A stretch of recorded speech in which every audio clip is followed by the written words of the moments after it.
Hello দর্শক, আসসালামু আলাইকুম। বিলবিলাতে আসছি শুটিং করার জন্য 2 দিনের কাজ। ঈদ স্পেশাল, ঈদের নাটক, ঈদ ধামাকা থাকবে বিলবিলাতে।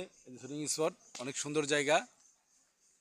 এখানে আমাদের সাথে আছেন হিরো মুকুল ভাই, ডাইরেক্টর মুকুল ভাই, ডিওপিয়া মোহাম্মদ জসিম ভাই, এবং অনেকেই থাকবে আর অনেকেই দেখতে পারবেন। কথা বুঝছেন? এখানে শুটিং করার জন্য আসছে সিঙ্গেল নাটকের।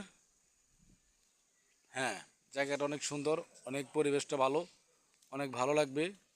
আপনারা আমাদের সাথে থাকবেন, লাইক দিবেন, পেজে ফলো দিবেন এবং YouTube channel my one TV দেখবেন। চ্যানেলটা সাবস্ক্রাইব করবেন, পাশে থাকবেন। কোন ধরনের নাটক দেখতে ভালো লাগে কমেন্টে জানাবেন। অবশ্যই আপনাদের মনের আশাটা পূরণ করব, ভালো কিছু করার জন্য চেষ্টা করব। আপনারা হেল্প সহযোগিতা করলে, ভালোবাসা দিলে আমি ভালো কিছু করতে পারবো। আপনাদের হেল্প সহযোগিতা পেলে ভালো কিছু করতে পারবো, সামনের দিকে এগিয়ে যেতে পারবো, ভালো কন্টেন্ট তৈরি করতে পারবো, ভালো কিছু করতে পারবো। এটাই। আসসালামু আলাইকুম, ভালো থাকবেন।